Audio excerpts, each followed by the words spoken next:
temor e tremor estou aqui, né? Eu agradeço ao pastor Paulo por essa oportunidade, e a gente sabe que é um peso, é uma responsabilidade muito grande, né? Cada vez que a gente é chamado para vir ao culto, né? Não é fácil isso, porque a gente realmente sente que Deus é conosco, né? A gente sente que a gente não pode realmente vacilar, não podemos assim falhar, falar coisas que não devemos realmente, não devemos de qualquer momento, mas no culto muito mais ainda, né? Mas vamos então, sem muitas delongas, abrir a palavra de Deus em 2 Samuel, só para nós, no capítulo 6, vamos ler do verso 9 ao 15. Pode colocar em pé, por gentileza, de reverência à palavra. 2 Samuel, capítulo 6, versículo 9 em diante.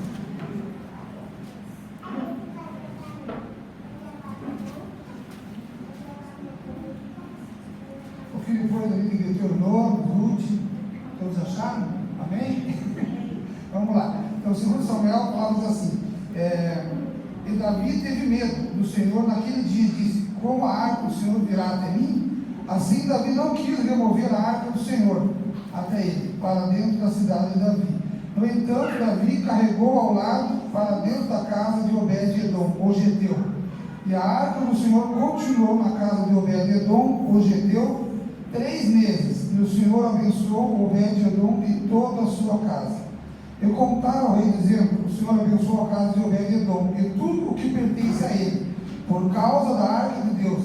Então Davi foi e fez subir a arca de Deus da casa de Obed-edom até a cidade de Davi com júbilo. E assim sucedeu que quando carregavam eles a arca, o Senhor eles avançaram 6 passos, e ele sacrificou bois e novilhos cevados. E Davi dançou diante do Senhor com toda a sua força, e Davi estava cingido com o éfode de linho. Assim Davi e toda a casa de Israel fizeram subir a arca do Senhor com brados e com som de trombetas. Amém? Pode se acertar, irmãos? Vamos falar aqui sobre a história da Arca da Aliança, né, na casa de Obed-edom, mostrando a importância de ter Deus presente nas nossas vidas. Como o pastor já foi comentado, né? A arca hoje ela não existe mais, mas a presença de Deus, o Shekinah de Deus, ele ainda existe, ele é presente na vida daqueles que assim o fazem, né? Então somente a palavra fala: buscar-me-eis e me achareis de todo o coração, se buscares de todo o coração, né? Então, o que a gente pode aprender com essa história de Obed-edom? Podemos aprender sobre obediência e sobre honra, né? Enquanto Abinadab parece ter tratado a arca de Deus de uma forma descuidada, Obed-edom a honrou e a colocou no lugar de destaque em sua casa. Então nós podemos ver que Abinadab é um lugar que tinha ficado há mais de 20 anos, né? Ali na verdade ficou como algo ali diferente, como algo rotineiro, né? Podemos tratar aqui a questão de Abinadab como a religião e Obed-edom como a obra de Deus, a obra viva, né? Onde nós podemos entender que muitas vezes pessoas estão na casa de Deus há mais de 20, 30, 40 anos e estão com a mesma mentalidade, estão com o mesmo pensamento, nada mais acontece, muitas experiências não existem mais, respostas às orações não se tem mais, porque acabou caindo numa rotina.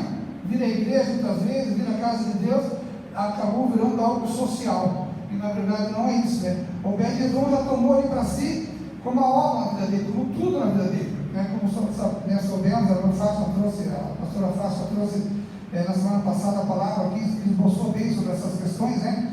De Abinadab e Obed-edom. Obed-edom não tinha nada, tudo que ele fazia não prosperava, ele tinha várias dificuldades, mas como ele teve a oportunidade, ele recebeu a arca na casa dele, ele realmente mudou a sua vida, né? Ele entendeu, ele tomou aquilo com todas as suas forças, com toda a sua vontade, aquilo que temos falado aqui, né? Que temos, o pastor tem comentado, né? Que esse culto é um culto abençoado, um culto de oração, queremos que todos que estão aqui, que gostam de orar, precisam de orar, né? E a palavra fala que Deus está em busca de verdadeiros adoradores, que o adorem em espírito e em verdade, amém? Então vamos lá. E Obed-edom, ele honrou a arca de Deus, ele colocou em um lugar de destaque na sua casa. Isso nos ensina como Obed-edom nós devemos honrar e dar o primeiro lugar na presença de Deus em nossas vidas e em nossos lares. Então buscamos nos dias de hoje, né? O que tem sido a arca de Deus nas nossas vidas, na tua vida, na minha vida, né? Eu louvado seja Deus, tenho tido muitas experiências com Deus, olha, inúmeras irmãos, e eu tenho lutado tenho buscado, eu tenho falado, vamos buscar Deus, vamos colocar Deus em primeiro, vamos fazer Deus em primeiro.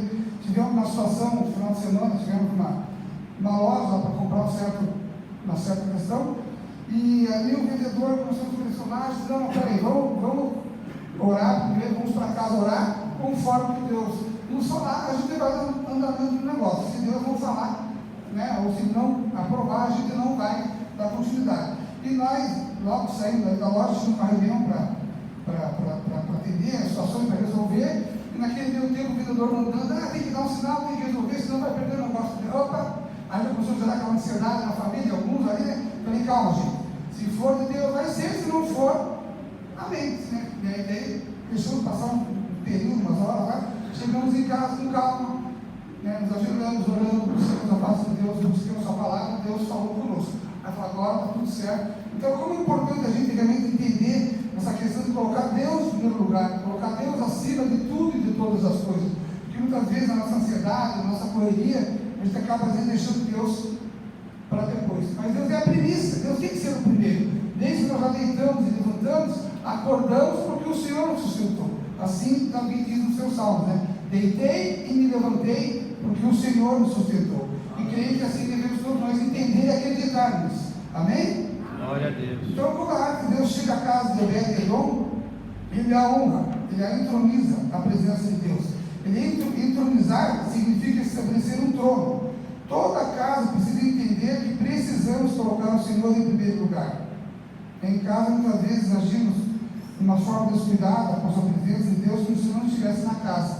Infelizmente, às vezes, em televisão, conversa, o que vemos na internet, o que estamos fazendo, o que, às vezes, situações de conversas, sem perceber, estamos deixando de deixar a presença de Deus existir, estamos deixando Deus para depois. Isso não deve ocorrer assim, Temos que entender que Deus também tem que estar na primícia. Jesus tem que estar sempre ao nosso lado. Como Jesus faria, como Jesus agiria, Mas às vezes por descuido, realmente, às vezes por displicência nossa, nós acabamos deixando um pouco Deus de lado, mas não devemos agir assim. Hoje eu até tive uma experiência, irmãos.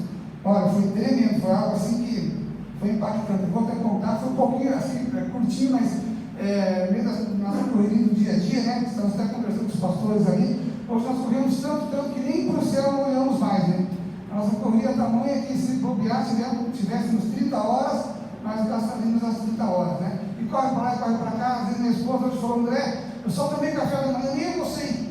Eu falei, mas deixa eu saí, eu vim para o culto, ela chegando e comendo rapidamente, falei, misericórdia, mas não pode, Precisamos administrar isso daí, Precisamos dar um jeito de administrar nossos horários. Mas enfim, eu na corrida da tarde começou a cair uma chuva, eu tive um documento, umas coisas no carro, eu fiz fazer uma questão, eu falei, vou deixar em casa. Era caminho de voltar para a fábrica, e quando eu entrei em casa, aquele louvor torando de alto, Descrente, tem duas coisas que gostam de fazer, comer bem e escutar louvor alto, E aquele louvor bem alto, no final, aí chegou meus cachorros, temos duas cachorras, Elas vieram, cheiraram, estavam saindo e foram buscando. E foram para o cantinho delas se deitar. E eu ali, aquele louvor, comecei a sentir a presença de Deus, aí fui preparar um suco de tomar, e comecei a sentir aquela presença, eu lembrei, a minha esposa, na verdade, que agora todos da casa estão saindo para trabalhar, já está todo mundo grande, Louvado seja Deus, cada um está sendo encaminhado para as suas atividades, e aquele louvor no último, foi tocando, eu lembrei, porque a vizinha de baixo, ela tinha dado aquele casinho, não estava gostando que os nossos cachorros estavam latindo, e daí por causa disso, nós colocamos os louvores, as coisas, e aquilo acalma elas, então até os nossos cachorros estão se convertendo, quietinho, uma benção. Mas irmãos, aí eu comecei a pensar, orar, e a vizinha de baixo também, que ela é envolvida com a religião, enfim, outras questões aí, então o negócio é espiritual mesmo, Aí eu pensei comigo, olha como Deus é bom, ela não vai escutar o latino, mas ela vai escutar o louvor do nosso Deus, amém? E aí eu comecei a sentir a presença de Deus, eu peguei, irmão, comecei a chorar, comecei assim, falei, mas o que está acontecendo? Sabe, eu senti aquela presença, me ajoelhei, me coloquei assim, realmente em humilhação, falei, Deus, eu não sou nada, sou tão pequeno, comecei a sentir a soberania de Deus, a presença do nosso Altíssimo, a santidade do nosso Deus, como diz o Deus, Ele é tão grande, Ele é tudo, É um Deus que do nada fez tudo, é um Deus que está nos permitindo estar aqui, porque Ele nos permitiu estar aqui. Nós poderíamos estar em tantos lugares, mas Ele aprova o Espírito Santo nos trazer aqui na casa de Deus. Louvado seja Deus por isso, Então eu tive essa experiência, foi algo realmente maravilhoso, irmãos? Eu fiquei assim, eu sentei no sofá um pouquinho, eu fiquei como se estivesse embriagado pelo Espírito Santo. Eu não conseguia me mexer. Mas o que está acontecendo? E aquilo foi me constrangendo, comecei a sentir um tremor da alma assim. Olha, fazia tempo que eu não tinha, mas eu entendi. Deus permitiu aquele momento para eu ter com Ele, um momento a sós, sozinho na casa, aquele louvor, aquela paz, mas tinha uma paz, algo realmente maravilhoso, sabe, irmão? Então Deus, Ele quer ter um relacionamento contigo, Ele quer ter um relacionamento com você. Então somente a gente tem que criar às vezes oportunidades, criar situações para que isso venha acontecer, né? Mas voltando aqui à palavra, o que aconteceu com Obed-Edom depois que Davi levou a arca? Foi durante o transporte da arca da aliança, da casa de Obed-Edom, para a cidade de Davi, na festa da comemoração.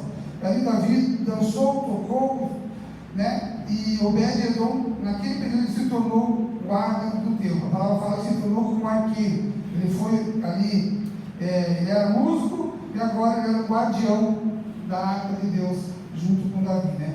Então veja a bênção, veja como Deus faz, como Deus opera, como você entrega a tua vida para Deus, como Deus muda, né? Até então, eu acredito que Obed-Edom talvez tinha uma vida um pouco vazia, muito sem sentido, meio sem graça, e de repente ele ali, envolvido aí naquela comissão, naquela comitiva, levando a arca, se tornou um guardião da arca, né? Então, em todo o tempo, aquilo que aconteceu na vida de Obed-Edom fez com que mudasse a sua vida, né? O Shekinah de Deus foi derramado sobre a vida dele, né? O Shekinah de Deus, podemos trazer para o dia de hoje, fala da representação que simboliza a presença de Deus nas nossas vidas, né? E assim foi com a vida de Obed-Edom. O Shekinah realmente pairou sobre a vida dele, ele teve uma mudança, uma experiência, né? E realmente ele foi muito abençoado, né? Então o segredo, o êxito de Obed-Edom foi receber com alegria e disposição a presença de Deus através da arca da aliança. Amados, quando você estiver chamado a fazer alguma coisa na mão de Deus, não rejeite. Assuma, né? Faça com amor, com dedicação, com vontade, seja para varrer no chão, arrumar uma cadeira, para levar um copo d'água para alguém, indiferente se for fazer, se você for chamado para ter uma atividade, para fazer algo na obra de Deus, faça com alegria, porque eu nunca vi ninguém que foi fazer a obra de Deus perder, pelo contrário, quando a gente trabalha para o Senhor, faz as coisas para o Senhor, então somente o Senhor com certeza nos abençoa, nos favorece, né? E assim foi com a vida de Obed-Edom, né? Então a arca do Senhor ficou na casa de Obed-Edom por 3 meses, e o Senhor abençoou a sua família e tudo que ele possuía. Então tudo que ele tinha começou a prosperar, começou a mudar, começou verdadeiramente a ser transformado, né? Obed-Edom, na verdade, a mulher dele era estéril, né? A mulher de Obed-Edom não podia gerar filhos. No segundo mês, ela já ficou curada e já gerou filhos. A palavra fala que Obed-Edom teve 8 filhos. Imagina um milagre, irmão, é um verdadeiro milagre. A bênção ela não foi só tão ali necessária naquele momento, mas Deus multiplicou a bênção para gerar um filho. Ela acabou gerando 8 filhos. O Obed-Edom foi ricamente abençoado, e assim Deus faz com a nossa vida, né? Um Deus de milagre, um Deus de cura, um Deus que opera, né? No mesmo dia de hoje, é o mesmo Deus que nós temos, é o Deus de ontem, de hoje e será eternamente. Não sei se os irmãos estiveram aqui domingo. Quem teve domingo aqui de noite? O pastor Agostinho comentou sobre o nosso Deus do milagre, né? É o mesmo Deus. Quem não acredita no nosso Deus? Quem não tem sede do milagre? Quem não precisa do milagre? Quem não quer ver o milagre? Nós estamos aqui, irmão, no lugar certo, na igreja, buscando, crendo, orando, e Deus há de fazer, porque Ele é o mesmo Deus. Talvez Ele não tenha operado, não tenha feito, porque nós não temos nos posicionado, não temos entregue nosso coração com totalidade, né? Talvez o nosso Deus ele não está sendo 100% na nossa vida. Talvez nós estejamos com algumas reservas, algumas coisas, não, isso aqui é para Ele, isso aqui não é. Porque quando nós entendemos, a palavra diz aí em Mateus 15, que sem mim nada podeis fazer, tudo é dele, tudo é para Ele, tudo por Ele. Temos que entender isso, né? Hoje também tive minha corrida, passei no hospital para marcar um exame, a situação que eu tinha lá.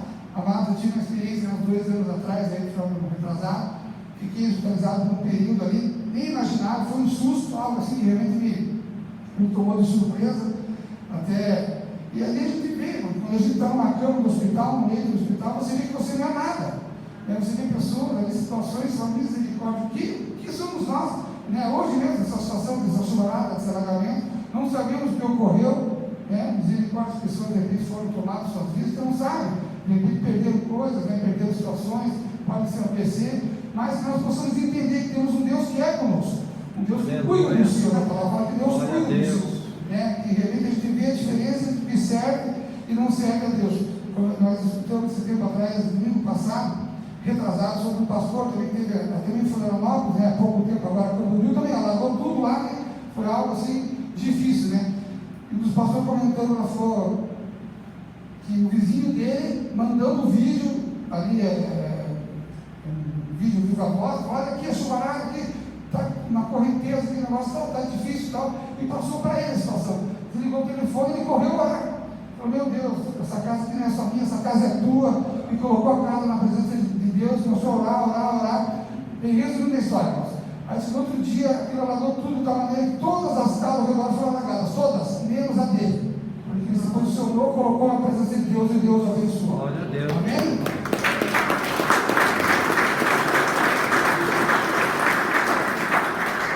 Glória a Deus. E Obed-Edom, qual foi a bênção de Obed-Edom? Obed-Edom, ele se abençoou com as primícias proféticas que estavam na árvore. O maná, o suprimento de Deus no deserto. Então, amados, diferenças de passar, deixar de passar. Eu ouvi até uma vez aqui na igreja, a gente aprende muito, né, vindo na igreja, né? A pastora até comentou assim, que o deserto não é lugar de morada, é lugar de passagem. Não importa se está passando, seja espiritual, financeiro, físico, uma hora vai passar. E Deus, ele manda o maná, ele manda o alimento. Então, somente nós devemos buscá-lo. O que a gente não pode fazer no momento da luta ou da dor, muitas vezes virar as costas e murmurar, reclamar, né, blasfemar, aí a coisa vai piorar, pode ter certeza. Mas quando você entende que Deus é contigo em diferentes circunstâncias, ele vai te abençoar. Né? A vara de Arão também é o símbolo do sacerdócio, que é a flor e os frutos milagrosamente, né? Falando aqui do milagre, da situação, como Deus opera, na direção, né? Fala da lei, das primícias da aliança, e a direção de Deus para o povo escolhido. E a sua prosperidade foi notória, e a nossa também será. Amém, irmãos? Amém. Nós temos que crer que temos um Espírito Santo que está conosco, que é o nosso Consolador, e quando você tem e sente a presença dele, ele te direciona. Quantas questões, quantas situações que eu vou fazer, eu nem sei como fazer, o que fazer, o Espírito Santo fala, vai para lá, faz assim. Ele dá aqueles estalos, sabe como dá explica assim, agora faz isso, faz aquilo. E realmente o Espírito Santo ele tem intercedido por nós. A palavra fala que ele tem gemido por nós com gemidos inexprimíveis. Ele tem ciúmes de nós. Ele ama cada um de nós. Então, somente nos posicionamentos para que ele possa também estar fazendo a sua obra, né? Então, o Salmo 119, 11 diz assim, ó: guardei a tua palavra no meu coração, para não pecar contra ti. Esconder a palavra de Deus. Esconder a palavra de Deus no nosso coração é internalizá-la tão completamente que se torna parte do nosso ser. Significa memorizar as Escrituras, meditar nelas e permitir que elas moldem nossos pensamentos, atitudes e ações. Então, a gente viver a palavra, comer a palavra, meditar na palavra dia e noite, realmente a gente possa esconder a palavra no nosso coração, que Deus é a palavra, né? A palavra fala que eu era o verbo, e o verbo estava com Deus, o verbo era Deus. O que é o verbo? O verbo é a palavra. E a palavra tem que estar embutida e imbuída nos nossos corações continuamente. Devemos estar meditando nela dia e noite, para que a gente não venha a pecar realmente, né? Como é feliz aquele que não segue o conselho dos ímpios, não imita a conduta dos pecadores, e nem se assenta na roda dos zombadores. Ao contrário, a sua satisfação está na lei do Senhor, e nessa lei medita dia e noite. É como a árvore plantada junto à beira de águas correntes, e dá o seu fruto no seu tempo certo, e as suas folhas não murcham, e tudo que ele faz prospera. Amém, irmãos? Essa, na verdade, é a bênção, né? É uma promessa que Deus tem para os seus. Eu louvo a Deus, porque Deus realmente ele age nas nossas vidas, quando assim a gente o permite, né? Então, que nós possamos entender também que Deus ele tem algo a fazer realmente no nosso coração, na nossa família. Eu não sei o que tem acontecido no seu lar, o que está faltando para consertar o seu lar, né? O que de repente você precisa tirar do seu lar, porque, amados, a luz das trevas não compete, né? Não combinam, né? A bênção e a maldição não combinam. A palavra fala que não pode sair fontes de águas doces e amargas da mesma fonte. Então nós temos que estar realmente nos vigiando, temos que estar orando, buscando, né? Louvado seja Deus que nem eu falo com a minha família, nós temos tido experiências, olha, semanalmente, diariamente, com orações, com respostas a orações. Nós temos tido ali períodos de madrugada contínuo com a minha esposa, temos louvado e buscado. Por mais que meus filhos, às vezes, eles riem um pouquinho, sabe? Mas Deus ele tem sido conosco. Mas pelo menos uma vez na semana a gente para, todo mundo vem cá, vamos lá. Aí vem todo mundo para a cama com a gente lá, e vem uns com cara feia, meio assim, vamos aqui. Aí eu pego a história com todo mundo, a história para a necessidade de cada um. A gente pega a palavra para cada um e Deus tem sido conosco. Porque a gente quer e necessita e precisa que realmente a presença de Deus esteja conosco. Mas como que a gente vai fazer isso se a gente não atrair a presença dele? Compete a nós atrair a sua presença. Amém? Amém. Então, só retornando aqui, a gente falando sobre os 6 passos aqui, e assim sucedeu, no versículo 13, e sucedeu que quando aqueles que carregavam a arca do Senhor, haviam avançado 6 passos, e nele sacrificou bois e novilhos cevados. Eu, irmãos, quero também trazer sobre essa questão da arca, né? Eu tive experiência já por 2 anos consecutivos de trazer a arca aqui, culto profético da igreja. Na verdade, é uma experiência assim, maravilhosa, sabe? É uma unção. Deus mudou minha vida em alguns sentidos. Eu confesso que eu tinha situações financeiras que eram travadas. Eu consegui, através daquele fé, certeza, convicção, que foi depois de eu conseguir ser usado, ser abençoado, carregar essa arca, que Deus abriu portas na minha vida. Eu tenho certeza disso, sabe? É interessante você ver que ali a gente anda, né, dá 6 passos, no 6º passo a gente se abaixa e levamos nossos olhos para o alto em memória do Senhor. E ali, na verdade, Davi, ele dava os 6 passos, e no 6º passo ele sacrificava bois e novilhos, lembrando realmente de que, e a Bíblia aponta para o homem, e quando os levitas davam 6 passos, eles lembravam o seguinte: somos homens, e não podemos fazer essa obra por nós mesmos, não podemos caminhar sem a presença de Deus, vamos sacrificar a Deus, pois o Senhor pode nos dar condições de carregar a sua arca.